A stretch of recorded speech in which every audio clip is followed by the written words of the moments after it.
আসিফ মাহমুদ কেন এনসিপি ছাড়লেন? নূরের দলে আসিফ নাকি সেক্রেটারি? বাংলাদেশের রাজনীতিতে আবার নতুন টুইস্ট। এনসিপি থেকে পদত্যাগ করা উপদেষ্টা আসিফ মাহমুদ সজীব ভুঁইয়া তিনি কি সত্যি যোগ দিতে যাচ্ছেন নুরুল হক নূরের দলে? আরো শোনা যাচ্ছে শুধু যোগ নয়, একদম গণ অধিকার পরিষদের সাধারণ সম্পাদক পদে পর্যন্ত নাকি চলে যাচ্ছেন। চলুন পুরো ঘটনাটি খুলে বলা যাক।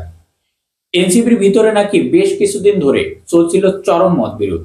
আর এই মতবিরোধের কারণে নাকি সামনে আসছে দুই ছাত্র উপদেষ্টার পদত্যাগ।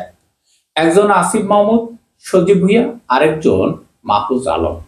কিন্তু রাজনীতির মাঠে সবার নজর কাটছে এখন আসিফকে নিয়ে। রাজনীতির অঙ্গনে চলছে পুরো চমক। এবার আসে সবচেয়ে গুরুত্বপূর্ণ একটি বিষয়। গণ অধিকার পরিষদের সাধারণ সম্পাদক রাশেদ খান কি বললেন? তিনি জানালেন আলোচনা চলছে, কিন্তু পদের ব্যাপারে এখনো পর্যন্ত চূড়ান্ত হয়নি। এত আলোচনা, এত গুঞ্জনের মাঝেও আসিফ মাহমুদের পক্ষ থেকে কোনো রকম মন্তব্য পাওয়া যায়নি।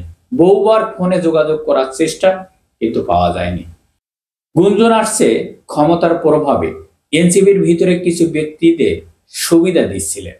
এই নিয়ে গণ অধিকার পরিষদের সভাপতি নুরুল হক নূর বরাবরই অভিযোগ করতেন। এবার নুরুল হক নূরের দলে যোগ দিতে যাচ্ছেন।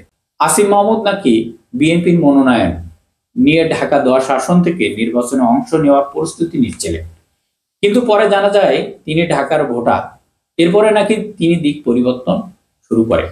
অন্য আরেক ছাত্র উপদেষ্টা মাহফুজ আলম জানান তিনি নির্বাচন করবেন কিনা অথবা কোনো দলে যাবেন কিনা এখনো কিছু নিশ্চিত নয়।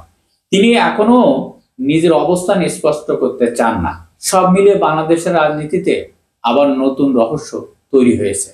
সবকিছু মিলে এক বড় রাজনৈতিক চমক আসছে সামনে। আর এই আলোচনা পুরো খেলাটা বদলে দিতে পারে।